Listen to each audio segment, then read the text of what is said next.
So if you're not motivated, does that mean you're just going to suck forever? You essentially built all the systems in Supra. How do you become successful when you're not motivated to do these things? Am I done? Like, or is there another way? Motivation is not what keeps me going. It's my standards. For a long time, I said, I can't be a CEO. I just can't do it. I did that for about a year, and I thought, I need to build a new system. I need to re-engineer the way that I operate, which means looking at your belief system. And I tell this to women all the time. They are the CEO of the household. And that's where the systems and process come in so we can actually reach our goals. Systems is one, but what are your standards? Supra Human.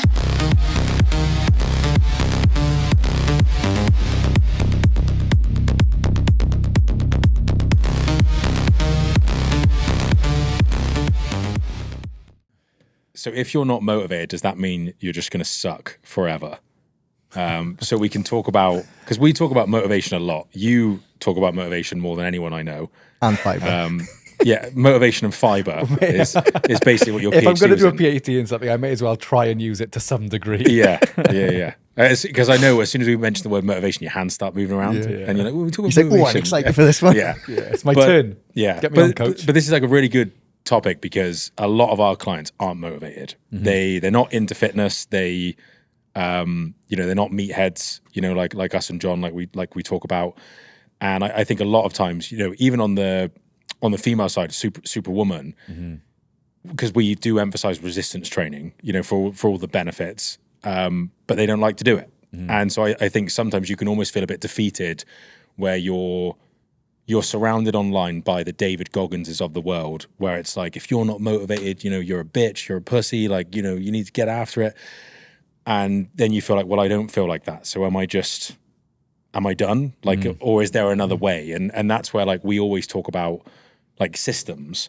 And I think this is the perfect podcast episode for you, Nineveh, because you essentially built all the systems in Supra.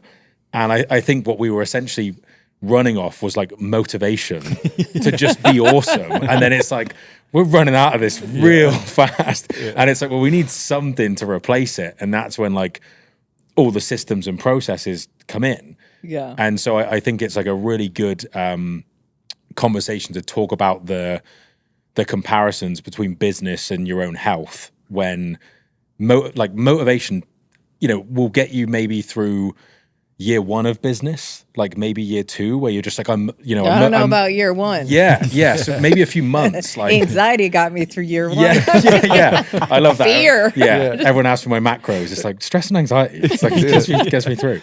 But it's a good conversation of like, well, okay, so how do you become successful when you're not motivated to do these things? And so I would ask you kind of, how have systems allowed you to, one, achieve, your fitness and, health and longevity goals, but also from a business standpoint, like, where did you see, like, this isn't sustainable? Like, I love the enthusiasm, guys, but like, this is going to just crumble. Like, what was kind of like the first? I feel that way all the time, by the way, Ben. I'm even like, with the systems. like, we have the systems. I'm like, we need more systems. Y'all are getting too motivated again. There's too much excitement already. Yeah. But I love the enthusiasm. That's Yeah. the right word for it in terms of the company. Everybody has so much enthusiasm around what we do as a company and where the company is going, which is really exciting. Yep. So, the enthusiasm is great, but sometimes it can get a little chaotic. And that's where the systems and process come in so we can actually reach our goals, right? Yeah. And so I would say it's two things. Systems is one, but what are your standards? Because like you could build a system all day long, but if you don't have a standard for yourself, a standard of operating, right? We all have standards, whether we realize it or not. But if you don't upgrade like your standards, then the system is flawed, essentially. Yeah. So the system needs to be based on what are the standards that need to be implemented, Yes. right? And you guys dictate what those standards are as coaches, right? And I think people, they forget that it's like, well, if you want to reach a new standard, then you have to change the system. Like the system that gets you to a certain point may not get you 10 levels above that. And so, if we look at the, behind the scenes of Supra, comparing what we have now to even a year ago, are completely different systems, from a coaching standpoint, probably from a marketing standpoint, from an operations standpoint. And it's like our motivation, say even as like leaders in the coaching department, wouldn't have survived this last year on motivation alone. It's like there's only so much you can do just by wanting it. But then it's like, well, no, we can want it less, but if we have a great system, we can still get the job done. Yeah. Because you just show up. Yeah. And you're like, if I just show up today, like I can wake up on, let's take our work week, for example, Monday through Friday. There are days within that work week that you wake up and you don't kind of feel like going to work. I don't know what that feels like. You never have those days, right? Never. Or you don't feel as intense or motivated, to your point. But what do? You're like, well, I've got to show up anyway. And once you get into the motion and you go to the system, because you know what your system is in work, right? You're like, I show up, I have these meetings, they're on my calendar, I have these tasks. I've already outlined what I need to do. I may not feel like doing it, but I have to do it. It's sort of like I have to do it, right? And even if I don't give or am unable to provide 100% this day, at least I'm doing it, right? But you have a system, you have a task list, right? And you just execute on it. And I think once you get into the execution, once you get pushed past that like moment of resistance that you have, like even when we wake up in the morning, you're like, oh, the alarm clock. Oh, I got to hit the training session. Like we all have that voice. But it's like, all I got to do is just get up, turn on the faucet, start brushing my teeth. Action number 1, right?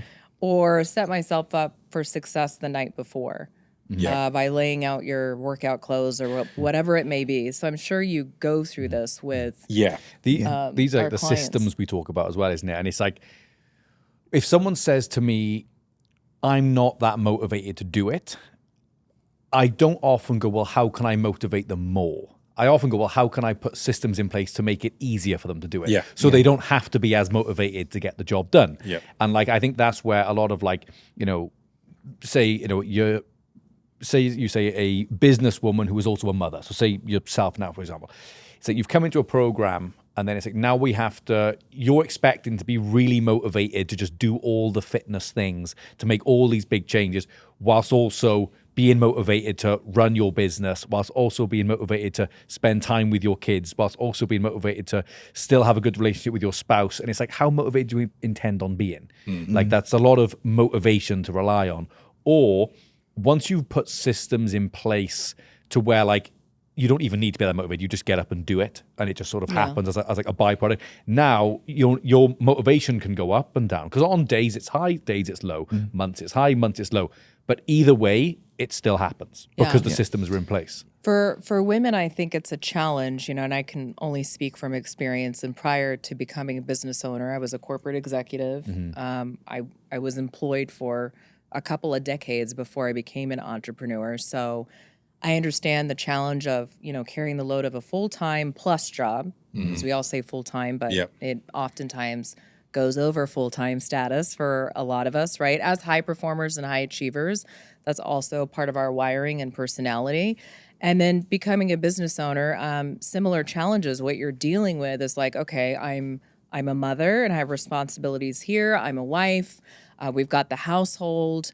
And then you've got the business or your job that you're working in, right? Regardless, you've got all these components and all these moving parts. And with women, as they actually have to manage more cognitive load because they are I always call them the CEO of the household, on top of the role that they play outside of the household. And I think that becomes a challenge to manage. And I'll speak for myself, like wanting to make sure it's perfect all the way across the board. So if I don't hit the macros correctly one day, then am I going to be hard on myself and I'm going to quit and then all of a sudden just screw it, totally sabotage and just say, I'm done. You see where I'm going with that? Yeah. I think that mental struggle is real. I've faced it myself. And so outside of systems, I think it's important to talk about what are some of the challenges that women face that maybe male clientele isn't facing. Yeah, for sure. right? Which is like the load of being mom and keeping track of all the tasks that need to get done that dad isn't even thinking about, because I don't know, like if you just don't Yeah, I don't think about it. Couldn't be describing my relationship Yeah, more. I think more perfect. the only thing you than have to that. figure out is like, I'm hungry, I need a shit. Yeah. I think those are the two things that probably go through your mind. and I always need to go to work. I always say with Jess, And maybe I'm like, grill some meat and take out the trash. No, I don't want to, definitely don't. I think men do a lot too. There's a lot of partnership going on, but it's very women- different. It's very different Yeah. today than it used to be, but women need to have the conversations more openly, Yeah. right? The conversation of like, here's what I'm dealing with. I have all this cognitive load. I have all these tasks that are building up that I haven't told you about, meaning your spouse, and I need help. And that's something that I faced with John in our marriage and in the business. I'm like, for a long time I said, I can't be a CEO. He's like, well, why not? I'm like, I just can't do it. He's like, well, what do you mean you can? I'm like, no, I don't think I can manage this, that. I don't think you understand. And I did that for about a year. And I thought, it's best if we don't throw this on me, because I don't think I can handle the cognitive load. But that's when it hit me. I need to build a new system. I need to re-engineer the way that I operate, which means looking at your belief system. What do I believe that I'm supposed to be doing in the house? What can I delegate? What can I leverage? And so I think for women is that they're trying to take it all on. And so if they want to succeed at this thing, which is prioritizing their body and prioritizing their health, they got to let go of control somewhere else. There's like the top three things that I see when I've worked with women is it's a control aspect, like a perfectionism kind of trait, a guilt trait where when they're spending time to work on themselves, they feel bad that they're not spending it with their kids. And a lot of times that's their excuse as to why they're not in shape, is because I put everyone else before me. And then they feel guilty when they put themselves forward. And then I think the third one is overwhelm, where it's like, I've got all of these. Wow, you know me so well, Ben. But it's that like, You do listen to women's. yeah, just not the missus. So control, we've got control, Control, Guilt. and then overwhelm. overwhelm. We And- should talk about those three things. Yeah, and so the overwhelm one is, and I see this a lot with our coaches that are working with female clients as well. It's like, oh, I've got so much on my plate at the moment. I've got to do this. I can't think about this right now, and it's hard, like, because you have to kind of approach it with some logic in terms of, well, what's the best way to get rid of overwhelm? It's to start organizing like these tasks and delegating the ones which you need to, and scheduling them out and kind of breaking them down one by one. And a lot of times you like have built a mountain out of a molehill, when really it's like there's one thing that's just on repeat of like this big task that you're putting off. But then in your head, it's like, oh, I've just got so much to do. So you've got one thing to do that you're really putting off doing, and you've made it up into this big thing. And when we really have a conversation about it, it's like, you got two big tasks. And then we have a conversation about, why don't you want to do this thing? But I think, like, exactly like you said, you have to have the conversation, and like a coach being like, oh, it's not that much. Like, it's no big deal. I think that's like the worst thing you can do, because you have to just start analyzing, and then you put the systems and things in place. What do you have on your plate? What is overwhelming you? I mean, I woke up this morning and felt overwhelmed. Exactly. It's Monday, and I'm looking at the calendar and I'm like, I don't know how I'm going to fit all this in. What was I thinking? And that's the thing that women do, is they want to put more on their plates. Yes. So I noticed that. I'm like, why do I get overwhelmed? I'm trying to take on way too much. Who said that I needed to accomplish all of this today? Did Ben say I needed to do that? Is somebody else expecting that out of me, or is it me? So I look at this, I'm like, is this realistic? And what should I really be focusing on today? Yep. Well, I knew that I needed to attend a demand gen meeting. That was important. I knew that I needed to figure out our app product, in terms of focus. I knew I needed to record this podcast. I knew I needed to work out, get steps, eat. And I'm like, 2 to 3 big things a day, right? In terms of business. No different for, let's say, your health goals. What are the fundamentals? What do you need to focus on right now in terms of the system? I think when women try to add too much to their plate, and they try to take on too much. They That's just when- add. They add And on. they keep adding, and they never don't remove subtract. anything. Yeah. So here's what I did this morning. I'm like, nope. So you have to give yourself that permission. And that all of a sudden, my overwhelm, which can feel like anxiety, went from like high anxiety to like, oh, suddenly I feel fine. So it's a system overload. It's a nervous system response that women are getting. So think about men versus women. Are women more, I don't want to say sensitive to, but more apt to like a nervous system response where like our cortisol spikes? Much more sensitive to hormones overall. Right. I think men are much more just resilient to like external stressors. Even like you could say like a calorie deficit, like men's hormones are impacted far less and bounce back much quicker than females. And so like, in general, being in shape as a woman is much harder than a guy. We have more calories to play with. We build muscle faster. We lose fat faster. That's Look at just the hormonal test that a female goes through every month. Yeah. Or a lot of females go through every month, whereas a male Yes. never has to. Yeah. So it's like you've got, just in one calendar year, you've got 12 tests that we haven't got to deal Right. with. Like I'm luteal right now. I'll be sitting in an executive meeting and sometimes I just want to throw the guys off because we work in, a fitness, nutrition, a high performance space. So I feel comfortable going, guys, I'm luteal right now. And I remember one of the gentlemen was like, what's luteal? And I was like, well, let me educate you. And I know I've got women in the podcast studio right now chuckling to themselves when I said that. And I'm like, I want to educate the men in my organization what it means to be luteal as a woman. And then you go into the menstrual cycle. Like you didn't even want to say the word. Let me say it for you. Menstruation.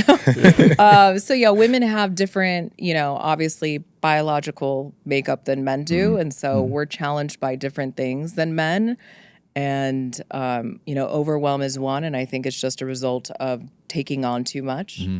Going back to the mental load and the decision fatigue, because again, coaching the clientele that we have, male or female, decision fatigue is generally something that we will talk about to our clients. Again, they're making so many decisions. If they're like running a high-end business, they're always on. Now it's like, oh, well, let's add more decisions. What are you going to eat? How much of what are you going to eat? Are you going to, when you're going to track your food? What about your training sessions? That's a lot. So now we're adding in. So you had, before you had 150 decisions that you make a day. Now we're adding that to 200.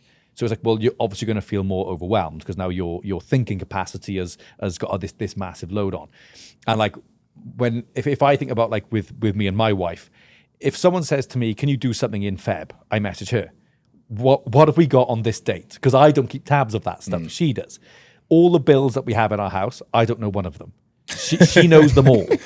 So basically, he reduces his own decision fatigue and gives more to his wife. She has, but like, So what does she need help with? So she needs an assistant. Got it. Yeah, but that's the thing. It's like, so when she says like, oh, shall we? She's been flagging a dog to me a lot recently. I'm like, well, but you're currently maxed out. If we add that on, Oh no, our daughter now wants the a dog. overwhelm is even higher. So if we are going to add a dog, what gets removed? Because there's at the minute it's Yes. like max capacity. So then with like fitness, if you're a businesswoman and you're currently maxed out with everything, We're talking about capacity now, right? yeah. So how do I your increase my overall capacity? now you're looking to add something in. You need leverage, Yeah. right? So what are we taking out in order to bring that in? That's one way to do it. But if you take something out that still needs to get done, who are you giving it to do the thing? Start But delegating also, it. Yeah. what can you let go of? Yeah. Let's be real. A lot of times we do things and do tasks that aren't as important as we think they are or don't need to get done right away. That's number one. But if you're looking to increase your capacity, which as a business owner, I'm always looking at how do I increase my capacity to produce more? That doesn't mean working more hours, but how can I increase the capacity for that? And it always comes down to what are my levers? And I've only got so many levers, which is time, right? That's one lever point. But if I want to increase my capacity, that means I want to increase my ability to have more time. So then my other lever point is, are there other people that can help me? Like my husband, my partner, the village around me, Like, my do you want to know what to friends. eat? Like, Sure. And then, sure, so a lever would be technology. And the third would be your money.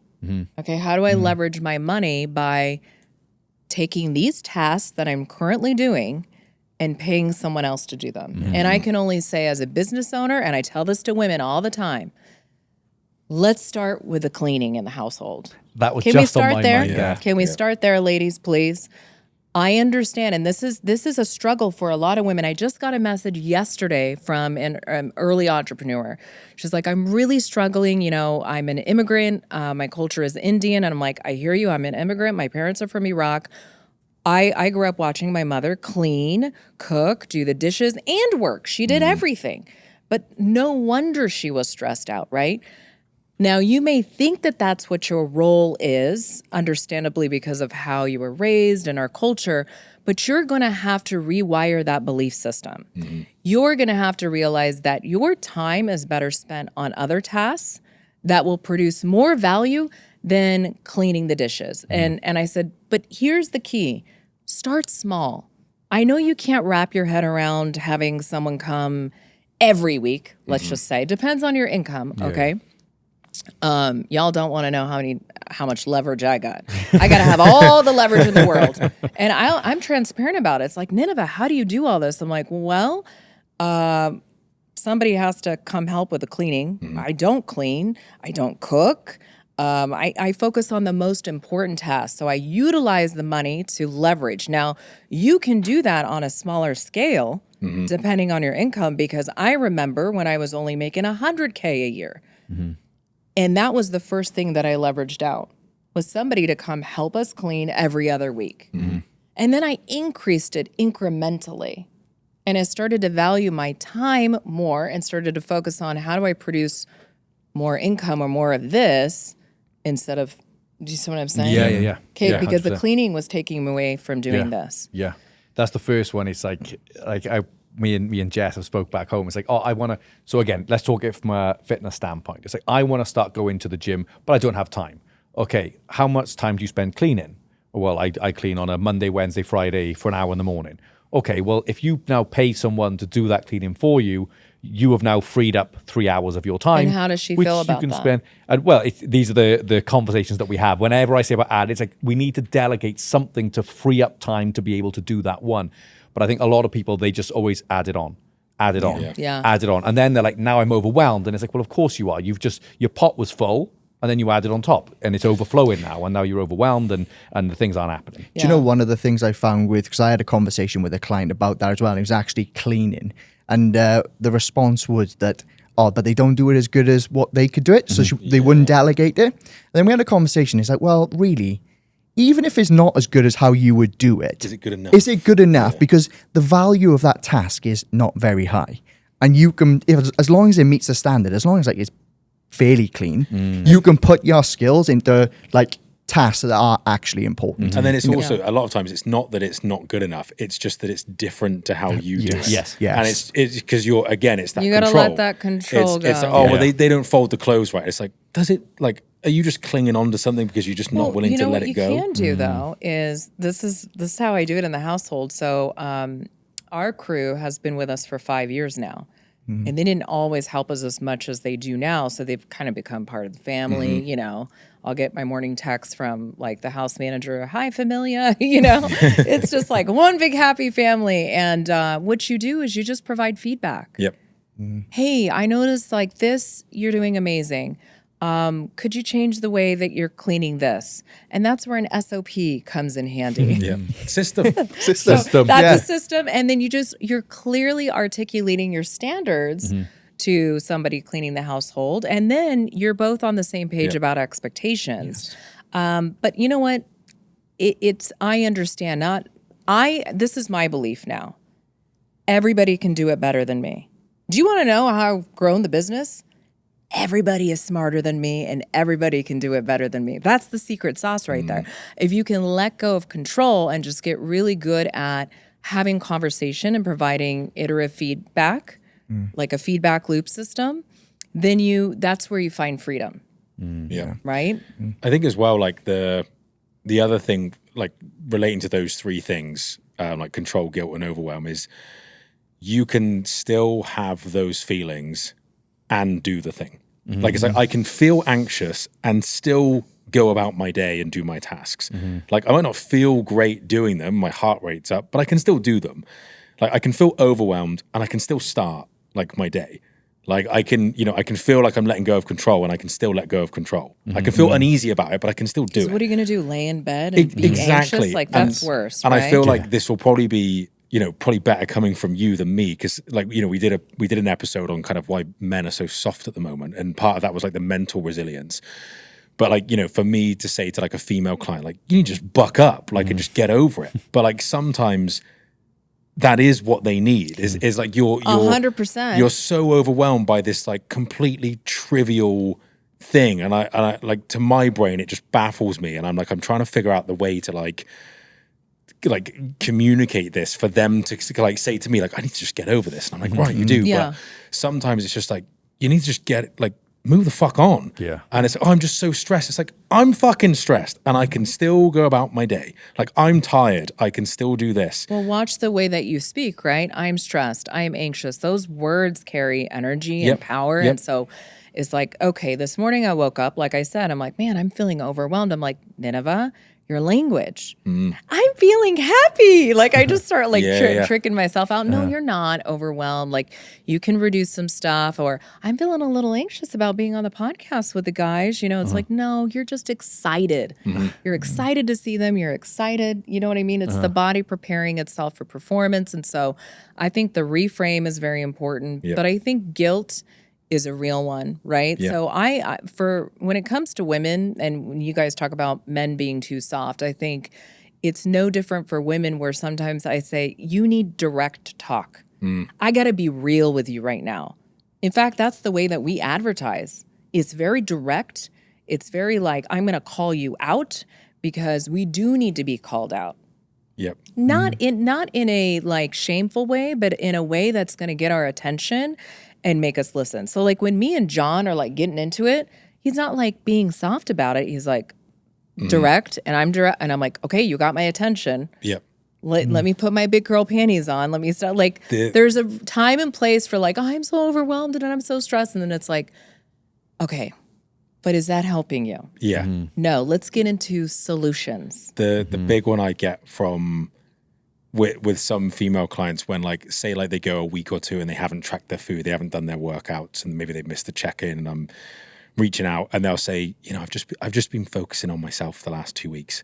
In my head, I'm like, the fuck do you think we've been doing this whole time? It's like, this is all about you. But it's like, really what they're saying is, I just wanted a break from tracking my food and I didn't want to work out. Absolutely fine. But it's the frame of like, I've just been focusing on me. It's like, no, you haven't. Like, because these things have been hurting you, but like, what you want to say to me is like, I just want a break from doing this stuff and then I'll get back to it. Perfect. I think you can take a break, but a short break. Yeah, and that's Not too long of a break. It's the but that's the difference in communication between men and women. Because the guy would be like, I just couldn't be fucked the last 2 weeks, didn't want to track my food. But like, if I had a male client and they go, I've just been focusing on myself the last 2 weeks, I'd be like, what are you on about? Yeah. Like, Yeah, we are. I think there's a lot of conversation too right now in the marketplace. The messaging that we're hearing is like, you need to do this, you need to do that, you need to take care of yourself like that. I'm like, no, tracking your food, understanding your intake, training, doing resistance training, right? Building muscle, walking, that is taking care of yourself. Yep. Yes. Yeah. Okay? It's not lay on a couch and do some deep breaths. Okay, but as a high-performing woman, like, I'm not waking up in the morning, meditating for an hour, and then going to my yoga class, and then like, I don't have time for that. So what are the things that are going to help me continue to perform at the level that I'm performing? And it's always the fundamentals. And over time, as you go through the superhuman journey, you don't have to track your food forever. You don't have to be in a deficit forever. But it does take years to acquire these skills. So the skills that you acquire along the superhuman journey is no different than the skills you have to acquire to work a specific job, right? Yeah. It's. I was just going to say, like, and this happens with men as well, but with women, it's like letting go of they have a lot of binary beliefs. Like, if I'm trying to lose weight, it means I hate myself. When my was like, well, you could love yourself and still want to lose weight and look better. Or it's like, if I buy myself nice things, then I must be shallow. And it's like, well, no, you could be a really deep person and also like nice things. Yeah. And it's always I like, love nice things. yeah, it's like you're this, then you must be that. Or Yeah, like, if the you do this this, or then you that. must do that. And it's like, but it's, we always speak to clients of like, everything is on like a continuum and there's no good or bad or anything. But a lot of times it's like, well, if I delegate, then I must not care about, if I go to the gym and don't spend time with my kids, I must hate them. Yeah. It's like, Yeah, well, no, you that could, took you me could a love long your time. Yeah. And I think it's that's one of the to biggest get over. barriers Yeah, from and a mother guilt. standpoint. you have to isn't it? reframe, and it's like, well, no, I love my kids so much that I want to be around for them and be able to perform, and play with them and stuff, for the next 20 years. Yeah. That's why I give myself this 1 hour so I can give them the rest of my life. And it's like, and we know that kids copy parents' behaviors. So if I can display good behaviors like exercise, like being in shape, like eating well, well, then I'm more likely to give those behaviors to my kids, which is then going to serve them not now, but in the long run as well. So it's like, again, you're saying you're feeling guilty about not doing those things when actually you could say that's one of the best things that you could do for your kid is display those behaviors. So It's like what Nineveh said, is reframing it. Yeah. I'm going to the gym, therefore I must not want to spend time with my kids. Like, no, I'm going to the gym so I can spend more quality time with my kids. Yeah. Yeah, it took me a long time to be able to reframe myself when it came to leaving early in the morning to go work out and prioritize myself and not see my daughter when she would wake up and take her off to school. Sure. That was a difficult one. The problem was, and at each season of motherhood, you kind of have to change your system as a woman. So during newborn phase, it was really important to have an at-home gym. And so I just did what was necessary. I got my workouts in. I think, Ryan, you were my coach at the time. Yes. Yes. Yeah. Remember? That first transformation I had was with you. And so I just had the at-home gym. I had the basics. And I was working from home. And so I was used to not leaving her and always seeing her. And then I thought, well, now that she's in school, I need to see her in the morning. And I definitely need to be there at pickup. And I think women, they pride themselves on being there for their kids and at all the hours. I'm like, how can I take away more time? So it took me a minute to get over the guilt of leaving, because John kept saying, I'll trade you. I mean, I go train at 5 a.m, so you could take off and do a 7 a.m. I'm like, but if I do a 7 a.m., that means I won't see our daughter off to school. And he's like, it's going to be okay. I'm like, I just don't think I can do that.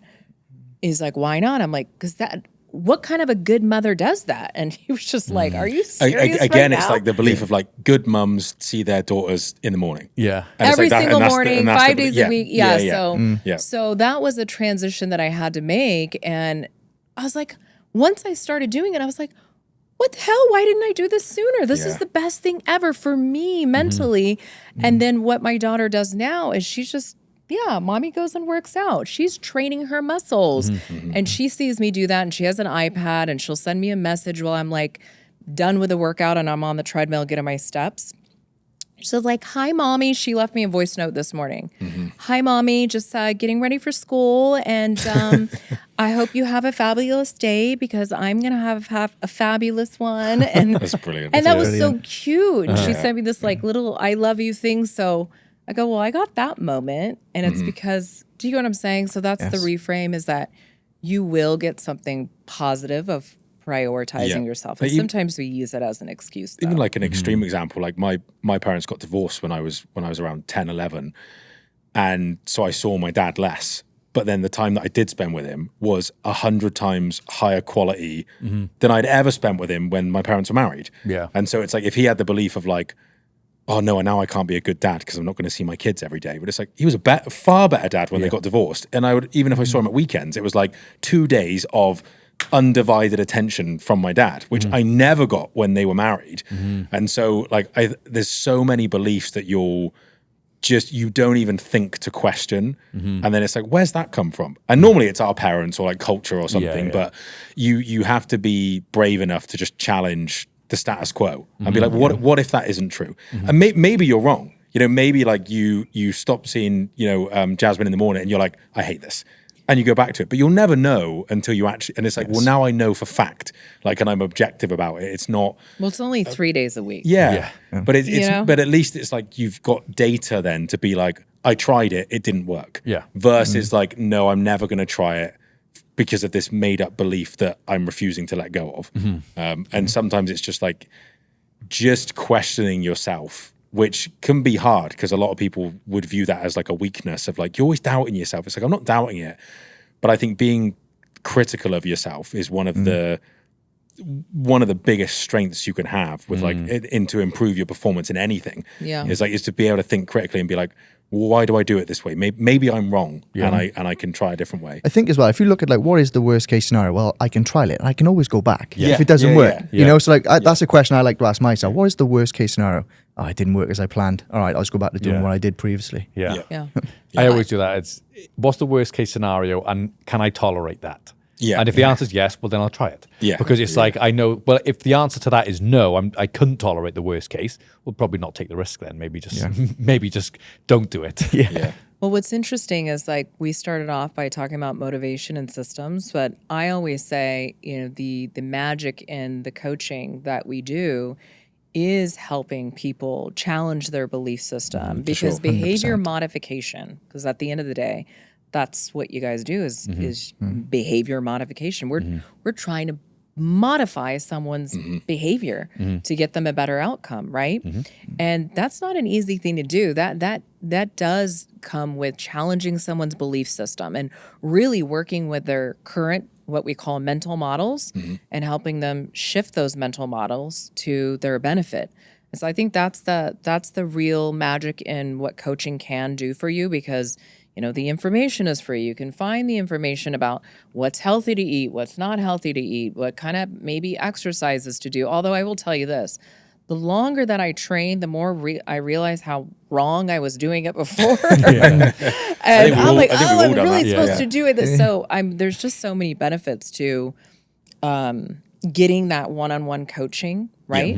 And I always say I'm a client of our product. Like I could never stop being a client because I'm too scared I would revert to old behavior. And there's some seasons in my life where I do revert to old behavior. I'm like, what happened here? Why'd I revert to old behavior? And you're always learning something new about yourself. Like I used to really struggle with late night snacking.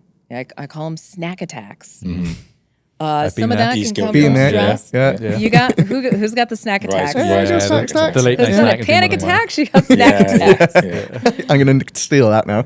Some of that is stress related. Some of it is habit. For sure. Right? And then your relationship with food.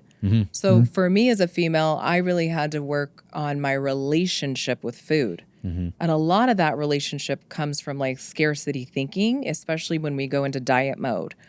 I realize that it's like, oh, I'm never going to have a French fry again, or I'm never going to be able to eat a hamburger again, or just these. Now I really don't even enjoy that stuff as much as I used to. If there's Oreos in the cupboard, snack attacks is going like full send, which is why like I know every time I go into that the pantry, I'll see Oreos and I'll eat them. So it's like, right, I'll just change the environment. You know, remove the Oreos so I won't have them in there. Systems. So I was like, my systems are off here. Therefore, because I know if I see Oreos, the cue's there, I'm going to eat them. Well, try you have all the kids in the house, right? I've got an 8-year-old. They don't. I'll just snacks. I'll just have stuff I don't like. Everywhere, just snacks. That's a belief system that I test some people with, and because again, everyone can make their own decision, whichever way they want to run their household. That's not it's their house. They can run it whichever way they want. But one of my clients before was saying about how he was like, I said in my house, like I store nothing like that, but it's just me and Jess. So we haven't got kids to work with. But then he was like, yeah, but I've got kids in the house. So like we need to store. And like he says, so he's got 2 kids and then he stores all these snacks, like piles of just like, there's like lollies, there's cookies, there's chips, there's all this stuff. And I was like, but you think that's normal for kids to have? Because that's the belief system that you had.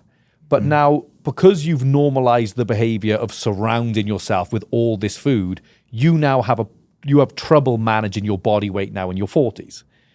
But I was like, but so you're going to do the same thing with your kids now. You're normalizing the surrounding yourself with all these things. So it's like, I can only live a normal childhood if I'm constantly surrounded by chips and cookies and biscuits and whatever. And it's like, because given the fact that you've normalized that behavior and now you find it really hard to manage your weight in your 40s, you're now potentially setting your child up for the same outcome. So you could say, is it time to break the mold? Is it time to maybe not have all that? Because like I always give an example of when I was younger, one of my friends in school was a German kid and he was super lean, always really lean. And in school, he'd always have fruit and things. He's always eating fruit. And I would offer him like chips and he'd be like, nah, I'm fine. And he'd just have his fruit and his banana. And then I'd stay over his house, wake up for breakfast. And in the morning, there's like, his family would have like cold meats down, fruit, some muesli. And there's nothing. And so to him, like, he never had a problem staying lean because in his household, because obviously the background his parents had come from, it wasn't normal to just have all these things all the time. So it's like, well, you might want to start questioning that just because you've got kids. Is it right to surround them with this stuff all the time? Because you're potentially setting them up for the same problems that you got right now. Yep. So it's, but again, I'm just displaying the information. He can choose whether he thinks that's a right thing to question or not. But these are the types of things that you've got to start to think about. Is like, is it actually right to always surround them with that type of stuff? Ed Milet wrote a book about it, like being the one in your family to kind of like change things and stuff. And a lot of times, like, you have to be that to break those family habits and things, like cultural things or whatever it is, when you look at them objectively and not from it's just the way we've always done it. But it's like, remove that objectively. Is it helping you or hurting you? It's like, it's always hurt us. So why are you fucking doing it? Just because. And it's like, well, maybe you're the one that has to go, you know what, we're gonna change this now. And you rewrite it, for the next few generations. And then down the line, they'll probably see what you've done and go, why are we doing that? And they'll change it. But at some point you have to question it and go, you know what, like, we're gonna change shit now. Yeah. And you've absolutely done that. It's like being Middle Eastern. Yeah. Like Assyrian food is really good. Yeah. And people are like, oh, you must cook Middle Eastern food all the time. I'm like, no, because if all I ate was Middle Eastern food, I'd be like 3 times the size, okay? Yeah. Can't do it. Yeah. Just Once in a while. Just look at the words that were being used. They were like, I have snacks around as well. Like your client said, I need to do this. I need to have snacks around. Like the person you told, I must cook Syrian food. Like, says who? Yeah. Like, says who they have to do that. So you don't have to. Yeah. And like when you your ask mother yourself, may have, or your parents may have. Yeah. But Exactly. like you said, you've got to be the one to Break tradition. like when you think tradition. objectively, Unmake tradition. yeah, like when you think objectively, do I really need to, or am I choosing to? It's like, I actually. The UK has got some absurd traditions which make zero sense in the modern hear world. them. Like when Like pudding. I think pudding's bizarre. Like always Pudding. after a meal, you have another meal. Yeah. Like, well, if you double up on every meal that you have, like, what But- You have like- pudding after a meal? in school, like, so we were kids, you would have your normal food, and then you would have a dessert after pudding. You guys call pudding something else. Oh, isn't it? yeah, So I thought we- pudding, like dessert. actual No, pudding. just dessert. No, Oh, dessert. so Called pudding is dessert. Yes. Yeah. So we would have dessert with lunch every lunchtime in school. So now you're normalizing, well, after food, I have cake. And then you go home and say, oh, well, I want pudding again because I'm having dinner I and want now I want pudding some more all the cake. time. And it's like, what, you're going double, so lunch and cake, dinner and cake, and breakfast. Like, That's like 800 extra calories right there. At crazy. least. But like, even on like the more extreme example, like the royal family is like the most absurd thing ever. Like we've got parliament or whatever. Tea time? Yeah, tea time. Like, but like even like the, when, is it Charles? Is he King Charles now? yeah. Yeah. You should know. I don't care. I don't get But like, they celebrated and he went in a gold chariot down the road. A gold chariot. Yeah. Like in 2025 when it happened, we've got potholes in the road and you've got a gold chariot and guys with their big, muffin top hats. And it's like the most absurd spectacle. And I think for other countries, they look at it and they're like, oh, like how amazing. It's like Bridgerton. And we're there and we're just like, what is going on? Like, Oh, that's why- funny. like, Yeah, what are it's you very doing? Bridgerton But for also me. celebrating, like the UK, they celebrate, again, the royal family is a great example. It's like, you should celebrate people who do great things. But if you're just born and you just happen to be born Royal. from this person, Yeah. like, there's people outside. So they bring them out on like the balcony. People are waving and crying, sobbing. You was one of them, weren't you? I'm like, one of your family members could get hit by a bus and you wouldn't cry. Yeah, you got this random person who was they're like 12 years old, just standing there like, what the hell's going on? And there's like a sea of people crying, waving at them. Yeah. And it's like, well, what a bizarre thing to do, to really heavily celebrate and invest your emotions into someone you will never meet, you will never know, and has done absolutely nothing to this point that has benefited anyone in society. But it's Why are you tr- so but it's emotional about it? tradition. Yeah, Yeah. but, Yeah. but it's Tradition. because I'm Tradition. British. And Yeah. it's so yeah. Sometimes you just have to, and like, because that's an extreme. But then you look at it on the micro level of like, well, your family or like your behaviors, and it's like, why do I do that? Yeah. It's like, oh, just Are because I people always in have. the UK in shape? I would say. We're- I was we're- just we're in not, London. We're not far behind. I think we're very much the same as the US. Yeah. Yeah. Yeah. If you, Okay. if you, I was the- gonna say because I was in London and I'm like this tea time with all the. I was like, Yeah. what is going on here? Yeah. Like the type of breakfast you guys eat. yeah, it's fat. What is that? It's just We're not far Yeah. behind you. Yeah, we're guys. not far. behind. And also, London is very multicultural, isn't it? So, Yeah. like, I mean, it was good. you've got a good mix of things there. Like, if you go to like where we're from, The more for higher example- poverty areas, everyone's way Oh, way stop. bigger. Yeah. What is it? I think I was looking at the things this week. I think it was 80% of the UK population is white British. Yeah. But in in London, it's 54%. So you can see Yeah. it's very different in London to Some of the best food in the world, like Yeah. in London. yeah. But generally, from an obesity standpoint, I think we're pretty much toe to toe with with the US. Because I US. was wondering, I'm like, how do they do tea time and eat these biscuits and eat these little Oh, mini sandwiches? like whoever come up with I just dipping had cookies in tea is, Cookies, that's probably why 90% of the women in the UK are overweight. Is like because they'll have a cup of tea and then they'll grab 9 cookies and just be dunking them so in what their you're tea. saying is I've got a market in the UK. Oh, yeah. if we come up with a cookie, I yeah, tell you what, cookies in milk, Oreos in but milk. just yeah. Here's one in the UK. That, again, a normalized behavior from a fitness standpoint. You always have to finish your tea. Always finish your Yes. food. Oh, you're a bad kid. Yeah, if you always don't finish finish what's I on your grew plate. My up mum with would that. always finish your food, Yeah. but it's like, Brutal. but I'm stuffed. Like, Yeah. why do I have to keep foie gras in myself? Because why? I Like, have a it's- memory from when I was a child, and my dad's like, I didn't do that. You know, I'm like, well, I remember it, so it must have happened. But I remember eating, not finishing my plate, and he's like, you need to finish your food. I'm like, but I'm not hungry. He's like, well, we'll wrap it up, and that'll be your meal next time. Yeah. And I remember having to eat that meal from the fridge, and so I had this habit of just finishing everything off my Yeah. plate. I And had it. now I don't do that. I used to get sent to bed. It'd be like 5 p.m. You don't finish, you go to bed, and you'd go to bed, lights off. So, So now you've you're been being punished punished for not Exactly. eating. And for then, not listening to your appetite. But then when you're older, you'll go to a restaurant and they'll give you this huge portion, and you're like, well, I don't want to be rude. And it's like, I'm paying for it. It's like, I can eat as much as I want. But it's like, I had that for you don't years wanna where it's waste like, I money. must Yes. finish it. I That's don't a want to good one. waste it. Yeah. And the reality is like, well, you're only hurting yourself. And it's like, well, Yes. how long do I have to hold on to this belief till I can just go, I'm not hungry, and I don't have So to eat belief systems is what it comes down Yeah, to. for sure. Yeah. It's a belief system, rewiring the belief systems, and then setting up systems for success, right? Yep. When it comes Correct. to achieving our goals. I think the number one thing which precedes all of that is being willing to be open to the conversation. Because I think even we do have a lot of clients sometimes where you'll look at behaviors and patterns, and you'll bring them into the conversation. I noticed this pattern when this thing happens. Have you noticed that as well? And it's just immediately hit with denial. And it's like, well, the evidence is there. It's like, this isn't my opinion. It's like, we can clearly see objectively this thing is going on, and they're just not even willing to discuss it. And it's like, if you're that closed off, all of your results are behind a couple of uncomfortable conversations.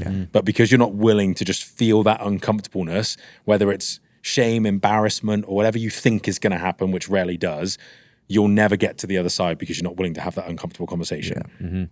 But also, the more uncomfortable conversations that you have, like anything, you get better at having uncomfortable conversations, and then you can address things way, way faster. Like, and that's like in relationships in general. It's like, if you can have the awkward conversations first, you get better at having them. So then when something annoys you, you can bring it up. Yeah. Whereas if you're like avoid, huge mountain, overwhelm, like control issues, all of these things, and then you're, in that first position. I'm very good at confrontation. But so we have Uncomfortable conversation. one of our coaches. I spoke with her, and she said, I hate confrontation. And I was like, why? And she's like, and immediately when I just said why, face bright red. Already felt uncomfortable because I didn't just go, yeah, well, we don't have to. I said, why? And I said, like, does this feel confrontational? And she's like, a little bit. I was like, how do you feel? It's like, uncomfortable. And I was like, do you think you're going to have uncomfortable conversations in this job? It's like, yes. How do you think we can get better at them? By having them? Right. So it's like, so we're going to practice. And it's like, I want you to practice having these conversations. And now, phenomenal. But like, if I pandered to it and said, oh, no, it's fine. Just like, if you feel uncomfortable, just let me know. We'll move the client to someone else. You're never going to build that skill. But it's like, you have to go through the, I really don't like dealing with this conflict or being confrontational, but like anything, you have to expose yourself to it multiple times to get better at it. Yes. But Yeah, it's, like the comfort zone. I mean, nothing is going to change if you stay in your comfort zone. Everything is outside of the comfort zone when it comes to anything that you're trying to achieve. Building a business, pursuing a high-performing career, pursuing body goals. I mean, that's completely out of a comfort zone. You're changing your identity. You're changing what you've been used to seeing in a reflection. I mean, you really are building like a new self. So you're going to have to continue to confront yourself over and over again. And it's the difference of people will perceive some low-level discomfort as like suffering or like this unbearable feeling when it's like, it's just a bit of, you know, being a little bit hungry. Like, oh my God, I'm starving. It's like, you're a little bit hungry. Like, when was the last time you ate? Oh my God, I'm in survival mode. 2 hours ago. And it's like, right, well, we can go 30 days without food. It's like, then you're starving. Well, don't you hear that though? Like, oh no, I'm going to survival mode. My body is like, you probably deal with so many of those. Yeah. And it's like, it's going to be okay. You're 250 pounds. It's like, you could survive a year. Like, you don't live us all. But it's, put them on the show, put them on Survivor. I guarantee they'll lose weight. They last a while. But yeah, it's been such an awesome conversation. Just again, I love how that's flowed. You know, going from systems and motivation to, you know, changing beliefs and mindset and that stuff, because it all ties into each other. You can't have these conversations in a silo. You can't talk about motivation without, you know, discipline and behaviors and perceptions and all of these things. But I think if you had, you know, maybe like one thing you could say to someone that is, say, in that position of like, I don't feel motivated, like what's like the very first step that you would say for them to do?